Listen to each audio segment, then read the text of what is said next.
আসসালামু আলাইকুম। সম্মানিত দর্শক, আজকে আমরা যে বিষয়টা নিয়ে আলোচনা করব যে ইরান এবং যুক্তরাষ্ট্রের যে যুদ্ধ চলমান, এই যুদ্ধে আসলে চীন এবং রাশিয়া কেন নীরব আছে, কেন চীন এবং রাশিয়া প্রকাশ্যে বা খোলস ছেড়ে তারা বের হচ্ছে না, এই বিষয়ে তারা কি ভাবতেছে, আমাদের মতো করে আমরা এই বিষয়গুলো আলোচনা করতে চেষ্টা করব দর্শক। আশা করি আপনারা সম্পূর্ণ ভিডিওটা দেখবেন এবং আপনাদের মূল্যবান মতামত কমেন্ট বক্সে লিখে জানাবেন। সম্মানিত দর্শক, আপনারা জানেন যে ইরান যুক্তরাষ্ট্র যে যুদ্ধ, এই যুদ্ধটা শুরু করেছে মার্কিন যুক্তরাষ্ট্র। কেননা গত 28শে ফেব্রুয়ারি মার্কিন যুক্তরাষ্ট্র হঠাৎ করে ইরানের উপরে এসে যেভাবে আপনার যে হামলা পরিচালনা করেছে, সেই হামলাতে ইরান যতটুকু সম্ভব তার বেঁচে থাকার জন্য, তার টিকে থাকার জন্য চেষ্টা করতেছে। এই ক্ষেত্রে অনেক সামরিক বিশ্লেষকগণ মনে করেন যে ইরানের পাশে কেউ যদি প্রকাশ্যভাবে নাও দাঁড়িয়ে থাকে, তাহলেও ইরানের পাশে প্রকাশ্যভাবে সাপোর্ট দিচ্ছে বা ইরানকে পিছন থেকে প্রকাশ্যভাবে কলকাঠি নাড়ার পরামর্শ দিচ্ছে চীন এবং রাশিয়া। কেননা চীন রাশিয়ার যে সমস্ত যে অত্যাধুনিক স্যাটেলাইট বলেন, সেই সমস্ত স্যাটেলাইটগুলো থেকে তথ্য দিচ্ছে মার্কিন যুক্তরাষ্ট্রের যে সেনা কোথায় আছে, ওই সমস্ত বিষয়গুলো বা কোথায় কোথায় হামলা করলে কিভাবে ক্ষতিগ্রস্ত করতে পারবে, সেই বিষয়গুলোকে এখানে দিচ্ছে, এরকম কেউ কেউ বলেন।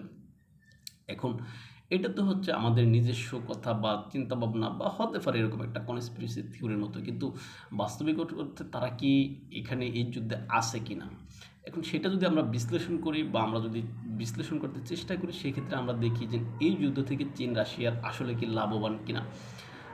আপনি দেখেন এই যুদ্ধের পূর্ব অবস্থায় রাশিয়ার ক্ষেত্রে যদি চিন্তা করি, রাশিয়ার অবস্থা, রাশিয়ার তেল কিনতে পারতো না বিশ্ব, এমনকি রাশিয়ার তেলের উপরে স্যাংশন দিয়ে রাখছিল যুক্তরাষ্ট্র। এখন এই যুদ্ধের পরে ইরান যখন হরমুজ প্রণালী আটকে রাখলো, তখন মার্কিন যুক্তরাষ্ট্র হঠাৎ করে এই যে চীনের রাশিয়ার যেই তৈল রয়েছে, সেই জ্বালানি তৈল বা এবং গ্যাস, সেই গ্যাসের উপর তাদের যেই নিষেধাজ্ঞা ছিল, সেই নিষেধাজ্ঞা শিথিল করে দিল। অর্থাৎ অন্যান্য দেশগুলা বা অন্য দেশ এখান থেকে, এমনকি মার্কিন যুক্তরাষ্ট্র এখান থেকে তেল গ্যাস ক্রয় করতে পারবে। এখন এই নিষেধাজ্ঞা উঠে যাওয়ার কারণে রাশিয়ার কি ক্ষতি হয়েছে না লাভ হয়েছে, প্রশ্ন আপনার কাছে। নিঃসন্দেহে রাশিয়ার এখানে লাভ হয়েছে, কেননা রাশিয়া এই যুদ্ধের আপনার ইউক্রেন যুদ্ধের কারণে যে ক্ষতির মুখে পড়েছিল, তেল গ্যাস বিক্রয় করতে পারে নাই, এই জন্য তার তেল গ্যাস কিন্তু মজুদ রয়েছে, সেই তেল গ্যাস এখন বিক্রয় করে সে প্রচুর অর্থ কামাই করতে পারবে। সুতরাং এই ক্ষেত্রে রাশিয়া লাভবান হচ্ছে, তাই রাশিয়া চাচ্ছে যে এই যুদ্ধটা একটু দীর্ঘায়িত হোক। এই জন্য সে কিন্তু প্রায় সময় এই যুদ্ধে একটু জ্বালানি দিতে চেষ্টা করে। জ্বালানিটা এরকম, আপনারা দেখবেন যে যে গতকালকে সম্ভবত, গতকালকে না গত পরশুদিন রাশিয়ার পররাষ্ট্রমন্ত্রী সের্গেই ল্যাভরভ তিনি একটা কথা বলেছেন। তার ভাষ্যটা এরকম যে এই যুদ্ধটা আসলে শুরু করেছে মার্কিন যুক্তরাষ্ট্র, এমনকি এই যুদ্ধে ইরান কোনো অন্যায় করেনি। এখন এই যুদ্ধে ইরান অন্যায় করেনি, এটা তিনি কোন মানে আপনার কি বলে যেন কোন নীতির ভিত্তিতে তিনি বলেছেন, সেটা তিনি ব্যাখ্যা করেননি। কেননা এই যুদ্ধ মার্কিন যুক্তরাষ্ট্র শুরু করছে, এটা কনফার্ম। এখন মার্কিন যুক্তরাষ্ট্র শুরু করলে, যেহেতু ইরান কোনো অন্যায় করেনি, তাহলে মার্কিন যুক্তরাষ্ট্র অন্যায় করেছে।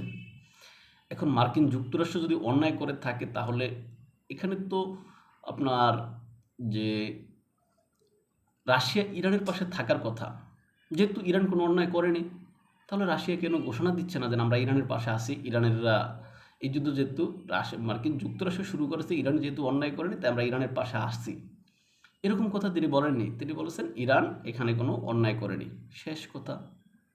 এখন ইরান কোনো অন্যায় করেনি ধরে নিলাম, কিন্তু ইরান যে এই মানে আপনার মার্কিন হামলার পরে মার্কিন মানে মধ্যপ্রাচ্যের বিভিন্ন দেশগুলোতে, সেটা হোক সংযুক্ত আরব আমিরাত, হোক কাতার, হোক আপনার জর্ডান, হোক এই যে সৌদি আরব, হোক আপনার কি বলে যে ইন্দোনেশিয়া, মানে যেখানে যেখানে হামলা পরিচালনা করছে, এখন এই হামলাতে যে ক্ষয়ক্ষতি হয়েছে, এই ক্ষয়ক্ষতিকে আপনি কীভাবে মূল্যায়ন করবেন? ইরানকে কি আপনি একদম মানে নিঃস্বার্থভাবে ছেড়ে দিচ্ছেন? আর যদি ছেড়ে দেন, তাহলে আপনি তো ইরানের পাশে এখানে দাঁড়ানো উচিত। আমি ইরানকে এখানে দোষী বলতেছি না, আমি যেটা বলতেছি যে যদি ইরান দোষ করে না থাকে, তাহলে দোষ যুক্তরাষ্ট্র করেছে। দোষ যদি যুক্তরাষ্ট্র করে থাকে, তাহলে যুক্তরাষ্ট্রকে অবশ্যই শাস্তি দেওয়ার ব্যবস্থা করতে হবে, সেই ক্ষেত্রে রাশিয়ার ইরানের পাশে থাকতে হবে। কিন্তু রাশিয়ার তো সেই দাঁড়ায়নি ইরানের পাশে সরাসরি। সুতরাং এই যুদ্ধটা যাতে আরও দীর্ঘায়িত হয়, হ্যাঁ, এই বিষয়টাই রাশিয়া চাচ্ছে। রাশিয়া প্রয়োজনে ইরানকে পরোক্ষভাবে আরও বড় ধরনের সহযোগিতাও করবে, কিন্তু পর্দার সামনে আসবে না। কারণ কি, এই যুদ্ধ যত দীর্ঘায়িত হবে তত রাশিয়ার তেল বিক্রি হবে, তত যুক্তরাষ্ট্র এদিকে মনোনিবেশ করলে ইউক্রেনে রাশিয়া ভালো অবস্থানে থাকবে। এই জন্য এই যুদ্ধে রাশিয়া লাভবান পরোক্ষভাবে। এই যুদ্ধ যাতে দীর্ঘায়িত হয় রাশিয়া সেই চেষ্টাই করবে বা করে যাচ্ছে। এখন আসি আমরা চীনের ক্ষেত্রে। আপনি দেখেন, চীনের সাথে তাইওয়ানের যে একটা কি বলে যে বাজাবাজির সম্পর্ক, যে কোনো সময় তাইওয়ান দখল করে নিতে পারে চীন, এরকম কথা বাজারে প্রচলিত রয়েছে। এমনকি চীন প্রায় সময়ই এরকম কিছু মহড়া পরিচালনা করে, তা দেখলে মনে হয় যে তাইওয়ানকে দখল করে নিয়ে যাবে চীন। এখন সেই অবস্থায় চীন যদি এরকম কোনো ভূমিকা নেয়, এরকম কোনো মানে পরিস্থিতি তৈরি করে যে তাইওয়ান সে দখল করে নিচ্ছে, তখন এখানে বড় ভাই হিসেবে যুক্তরাষ্ট্র অবশ্যই আসবে তাইওয়ানকে বাঁচাইতে। এখন তাইওয়ানকে বাঁচাতে যুক্তরাষ্ট্র যখন যাবে, যুক্তরাষ্ট্রের যদি শক্তি যদি বেশি থাকে তখন চীনের জন্য সেটা অবশ্যই ক্ষতিকর। তাই চীন চাচ্ছে এই যুদ্ধে যুক্তরাষ্ট্রের যে শক্তি, সামরিক শক্তি, সেই শক্তি এখানে খর্ব হোক। যুক্তরাষ্ট্রের সামরিক শক্তি যদি খর্ব হয়, সেক্ষেত্রে তাইওয়ানের চীন যদি কোনো আপনার পদক্ষেপ নেয়, সেই পদক্ষেপে যুক্তরাষ্ট্র যাতে কোনো নাক গলাতে না পারে, বা ওরকম শক্তিশালী অবস্থায় কোনো মানে চীনের জন্য যাতে কোনো মারাত্মক ধরনের কোনো প্রতিক্রিয়া তৈরি করতে না পারে, এই জন্য মূলত চীন চাচ্ছে এই যুদ্ধটা দীর্ঘায়িত হোক।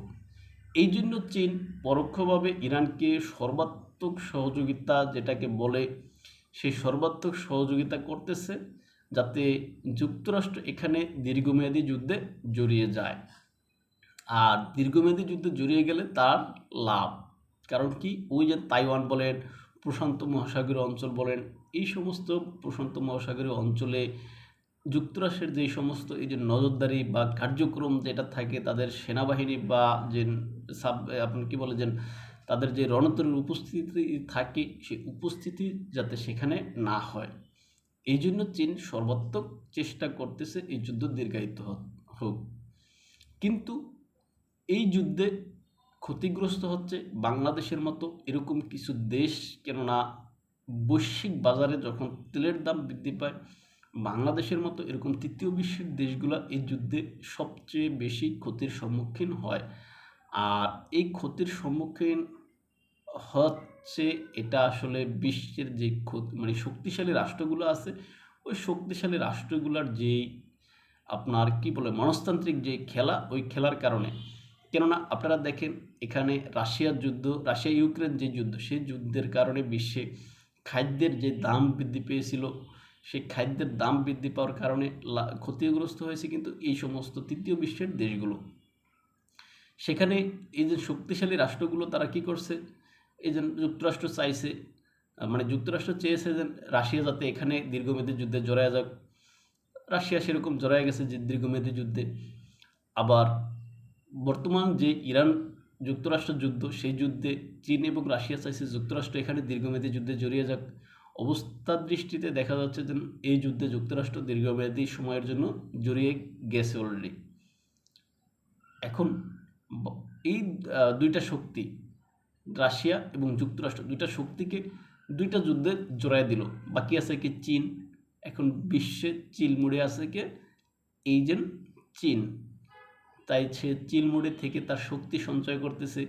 এই দুইটা যুদ্ধ থেকে সে বিভিন্ন শিক্ষা গ্রহণ করতেছে। তাইওয়ানে যদি আক্রমণ করে যুক্তরাষ্ট্র কী ধরনের পদক্ষেপ নিতে পারে সেটা বিশ্লেষণ করতেছে। এমনকি দুইটা শক্তি যখন দুই দিকে এই যে ব্যস্ত সময় পার করতেছে, এই মুহূর্তে বিশ্বে দাদাগিরি করতে কেমন ভালো লাগে কিনা সেই বিষয়টা এক্সপেরিমেন্ট করতেছে চীন। সুতরাং এই দুইটা যুদ্ধ থেকে সবচেয়ে বেশি পরোক্ষভাবে লাভবান চীন। এখন অনেকে বলবেন যে চীনও তো তেল নিতে পারে না বা খাদ্য আনতে পারে না। আসলে যতই আমরা এটা মনে করি যে চীন তেল নিতে পারে না, কিন্তু আসলে চীনের জাহাজ কেউ আটকাচ্ছে না, এমনকি সবাই চীনকে ওইরকমভাবে ছাড় দিচ্ছে। সুতরাং চীনের ক্ষতি হচ্ছে বলে মনে হয় না। সুতরাং এই যুদ্ধ যেভাবে দীর্ঘায়িত হচ্ছে, যুক্তরাষ্ট্র এখানে যে দীর্ঘায়িত যুদ্ধের চোরাবালিতে আটকে যাচ্ছে, আর চীন লাভবান হচ্ছে, রাশিয়াও লাভবান হচ্ছে, কিন্তু রাশিয়ার সেই লাভ চলে যাচ্ছে ইউক্রেন যুদ্ধে। সুতরাং দুইটা পক্ষ এখানে, যুক্তরাষ্ট্র ক্ষতিগ্রস্ত হচ্ছে, রাশিয়াও ক্ষতিগ্রস্ত হচ্ছে, পরোক্ষভাবে চীন লাভবান হচ্ছে। তবে এই যুদ্ধে চীন এবং রাশিয়ার ভূমিকা, ইরানের পাশে থাকা এটা দরকার। আর এমনকি চীন এবং রাশিয়ার এখানে এগিয়ে আসা উচিত এই যুদ্ধ শেষ করার জন্য। যদি চীন এবং রাশিয়ার মতো শক্তি এখানে এই যুদ্ধ বন্ধ করার জন্য এগিয়ে না আসে, তাহলে আসলে এই যুদ্ধের সহসা শেষ হবে বলে মনে হয় না। কেননা আপনি এই যে পাকিস্তান বা আফগানিস্তান বা এই যে সংযুক্ত আরব আমিরাত বা কাতার, এই সমস্ত যেই দেশেই মধ্যস্থতা করুক না কেন, ওই দেশের মধ্যস্থতাটা আসলে সেটা হয়তো তুরস্ক হতে পারে, এদের মধ্যস্থতা কতটা মার্কিন যুক্তরাষ্ট্র পালন করবে বা মানবে, সেটা আসলে সন্দেহ থেকে যাবে। তাই ভালো থাকবেন সবাই, দেখাবো অন্য কোনো ভিডিওতে, অন্য কোনো বিষয় মাধ্যমে। আপনারা ফলো করতে চান ইউটিউব এবং ফেসবুকে স্বপ্ন ছেড়ে কথা, আমি ইনস্টাগ্রাম টিকটকে নেতার সময় দেখতে পারেন। আল্লাহ হাফেজ।